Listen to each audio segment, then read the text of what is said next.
2026 সালে digital marketing এর সবচেয়ে বড় ট্রেন্ড কি জানেন?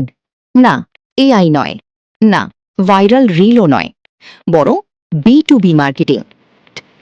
কিন্তু প্রশ্ন হলো, বি2বি মার্কেটিং আসলে কি?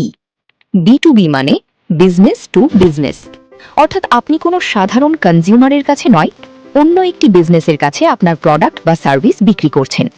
যেমন একটি সফটওয়্যার কোম্পানি তাদের এইচআর ম্যানেজমেন্ট টুল বিক্রি করছে কর্পোরেট কোম্পানিকে, একটি মার্কেটিং এজেন্সি কাজ করছে একটি ম্যানুফ্যাকচারিং ব্র্যান্ডের জন্য।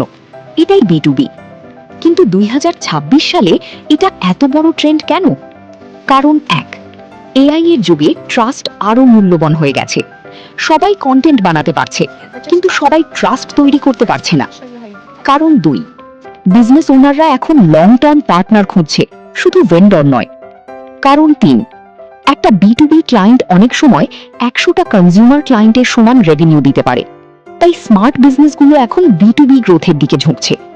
কিন্তু এখানেই একটা সমস্যা আছে, অনেকেই বি2বি মার্কেটিং করছে কিন্তু ভুলভাবে করছে, আর সেই ভুলগুলোর জন্য লিড আসলেও ক্লায়েন্ট আসছে না।